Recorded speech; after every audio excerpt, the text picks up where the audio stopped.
dalam hal duniawi, lo gak butuh sholat untuk dapetin apa yang lo mau. Dalam hal duniawi, apapun itu. Dalam hal dunia. Gue ngetes ini, waktu gue nyoba, pokoknya gue gak mau ngecerita karena gue nanti takut apa atau apa ya. Oke. Kayak gue pengen ngedapetin hal ini, dan itu bulan Ramadan, gue gak puasa 30 hari, gue gak sholat id, gue gak pernah sholat Jumat. 30 hari bulan Ramadan. Gue dan teman gue nyoba dua-duanya. Dia sholat 5 waktu, dia puasa itu bulan puasa, gue gak puasa dan gak sholat. Dan gue yang keterima, dia enggak gitu. Itu yang bikin gue pikir kayak sholat tuh nggak ngaruh gitu-gitu. Sholat gak ngaruh. Buat hal duniawi, gue ngerasa tuh kayaknya kuncinya tuh kerja keras. Apakah kalau lu sholat bakal bikin harta lu itu lebih berkah? Mungkin. Dan bakal. Tapi kayaknya kalaupun nggak sholat tapi lu tetap kerja keras, masih ada kemungkinan lu dapetin apa yang lu mau, ngerti nggak? Kalau lu apa? Kalau lu nggak sholat tapi lu kerja keras, itu masih ada kemungkinan lu dapetin apa yang lu mau dalam hal duniawi. Nah itu gue tes waktu bulan puasa, waktu gue nyobain aplikasi beasiswa, gue apply beasiswa ISMA, tau nggak ISMA? Apply beasiswa, gue nggak pokoknya gue nggak lakuin ritual religinya, gue kayak jarang sholat gitu, tapi gue tetap keterima. Sedangkan temen gue yang ngelakuin itu semua nggak keterima gitu. Jadi dari situ agak controversial. Iya, agak kayak kayaknya gara-gara ini Jeff Bezos nih bisa jadi orang terkaya. Gara-gara yang buat lo dapetin hal duniawi, yang paling penting, bukan yang paling penting, salah ya komponen terpentingnya salah satunya adalah usaha. Kadang-kadang malah melebihi berdoanya gitu. Oke, lanjut dulu. Bikin statement, lu kalau mau dapetin sesuatu gak harus sholat. Itu kenapa lu bisa ngomong kayak gitu? Kenapa kayak menurut lu sholat tuh gak penting bagi lu? Bukan, gue gak bilang itu gak penting. Gue cuma bilang waktu gue apply ISMA, which is program pendidikan exchange. Itu ada gua sama teman gue, dia itu sebulan dia puasa, ini bulan Ramadan, gua sebulan full nggak puasa, full nggak sholat id bahkan, full nggak pulang kampung, dan gua keterima di situ. Gua ngerasa berarti bener nih, maksud gua ngerasa kayak berarti nggak terlalu butuh buat dapetin hal duniawi gitu. Yang lu butuhin adalah kompetensi dan kerja keras. Gua kalau misalnya lu jelasin tentang hal duniawi, bukan gua bilang sholat nggak penting, tapi lu jelasin tentang hal duniawi nih. Iya. Pertama, kamu kalau nginep di rumah Raul jangan ngabisin nugget terus ya, Bapak malu sama keluarga Raul. Udah dapat poinnya ya. Wah, ini gokil ya. Kalau ingin sukses dunia, tidak usah sholat, tidak usah puasa, tidak usah zakat, tidak usah ibadah. Luar biasa ya, logikanya itu jalan kesesatannya. Pernyataan ini terjebak dalam reduksi sempit tentang makna ibadah itu sendiri ya, Pak. Ia menyamakan ibadah dengan transaksi ekonomi. Semakin gak sholat, maka lu semakin sukses. Semakin lu sholat, maka lu semakin gak bakal sukses. Begitu kira-kira analoginya. Begini bro, ibadah itu bukan alat untuk memperkaya diri di dunia, melainkan jalan untuk menjaga fitrah kita dan menyiapkan bekal untuk nanti di akhirat. Kalau tujuanmu hanya dunia, ya silakan. Yang hanya sesaat ini, silakan saja. Kalau hanya bicara dunia, ya memang banyak miliarder ateis, banyak artis-artis sukses dan mereka tidak sholat. Tetapi pertanyaannya adalah, apakah ukuran hidup itu hanya diukur saldo rekening dan popularitas itu? Kalau misalkan begitu, mohon maaf, kalau misalkan seperti itu, binatang pun akan lebih unggul. Kenapa? Karena binatang tidak pernah sholat. Apakah kita mau mereduksi martabat manusia sampai level seperti hewan? Karena hewan juga tidak melaksanakan sholat. Kalau tujuan hidupmu hanya dunia yang singkat ini, silakan saja mengejarnya. Tapi, mohon maaf ya, di sini mari kita gunakan akal sehat. Hidup di dunia ini paling lama ya taruhlah 100 tahun. Lalu akan berakhir dengan kematian. Sedangkan hidup di akhirat itu abadi, tanpa batas waktu. Bukankah aneh jika seseorang menukar sesuatu yang kekal dengan sesuatu yang fana? Ibaratnya begini, ada seorang mahasiswa. Ia ingin ketika dia melaksanakan perkuliahan itu senang-senang. Artinya tatkala KBM, kegiatan belajar mengajar, orang ini bukan kuliah tapi bolos. Saat ujian dia tidak bersama orang lain kemudian ujian.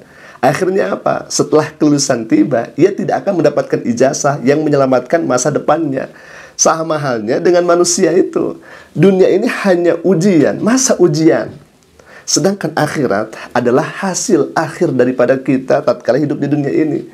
Salat, puasa, zakat bukan penghalang kesuksesan dunia. Justru ia adalah peta jalan agar kita tidak tersesat. Tanpa ibadah, memang manusia itu bisa kaya, bisa terkenal, atau mungkin bisa berkuasa.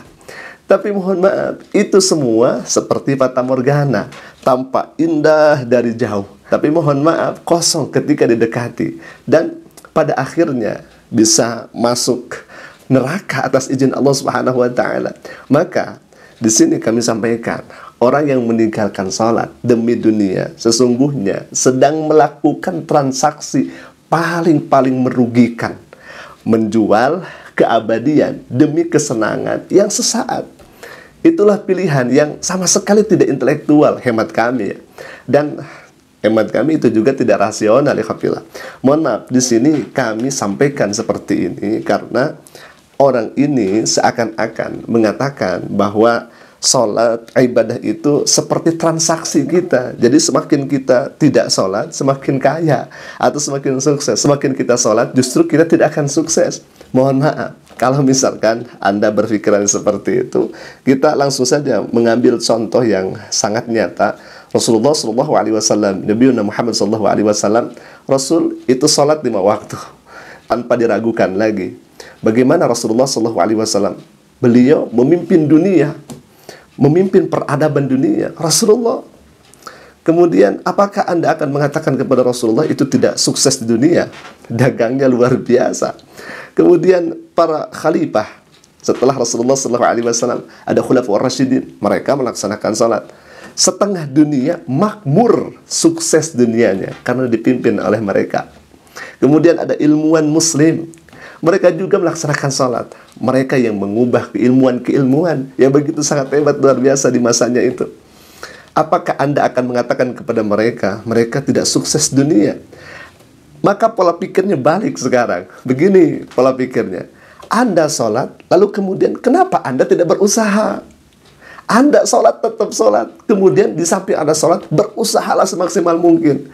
Jangan sampai Anda meninggalkan sholat, kemudian Anda melaksanakan usaha dengan semaksimal mungkin. Itu namanya sombong. Kita hidup di dunia ini oleh Allah Subhanahu wa taala diperintahkan untuk ibadah. Adapun selebih daripada itu merupakan ujian yang Allah berikan kepada kita. Maka sangat luar biasa. Allah Subhanahu wa taala berfirman bagi bro yang seperti ini, alhamdulillah. Kenapa? Karena ini sangat luar biasa. Ini sangat menarik karena ada sambungannya dengan apa yang kemudian disampaikan oleh bro ini.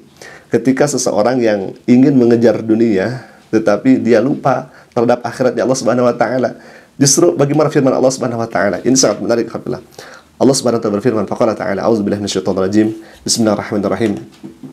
Man kana yuridul hayatad dunya wa zinataha nuwaffa ilaihim a'malahum fiha wa hum fiha la yubkhasun. Ulaika alladzina laysa lahum fil akhirati illa an-nar wa habita ma sana'u fiha wa batilun ma kanu ya'malun. Ini sangat ngeri ya ikhwah. Di mana Allah berfirman dan menjanjikan bagi orang yang ingin mengejar dunia tapi lupa akhirat. Kata Allah yang artinya, barang siapa yang menghendaki kehidupan dunia dan perhiasannya, maka Allah akan memberikan dunianya plus apa yang mereka inginkan ketika hidup di dunia ini. Jadi Allah akan memberikan balasannya tanpa mereka dikurangi sedikit pun balasan itu. Jadi intinya Allah akan berikan dengan sempurna lah begitu.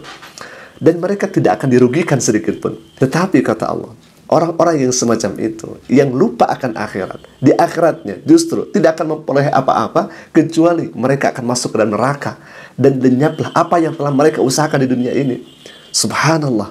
Alhamdulillah. Kita mengejar di dunia yang cuman sementara ini, lalu kemudian kita lupa akan akhiratnya Allah Subhanahu wa taala. Hemat kami, ini adalah naif. Ini adalah pembodohan ya ikhwan. Maka lagi-lagi kami mengajak kita sholat, tingkatkan usaha kita untuk sukses. Karena banyak orang yang sholat juga sukses.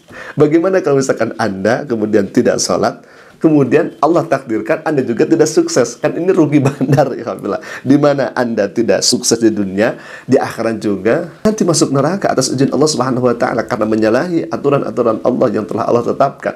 Alhamdulillah, ini sangat menarik ya apa yang disampaikan oleh bro ini. Semoga hal ini bisa menjawab dari pernyataan dari bro ini. Alhamdulillah. Baik, mungkin itu dulu yang bisa kami sampaikan. Aku Lukali Hadza. Assalamualaikum warahmatullahi wabarakatuh.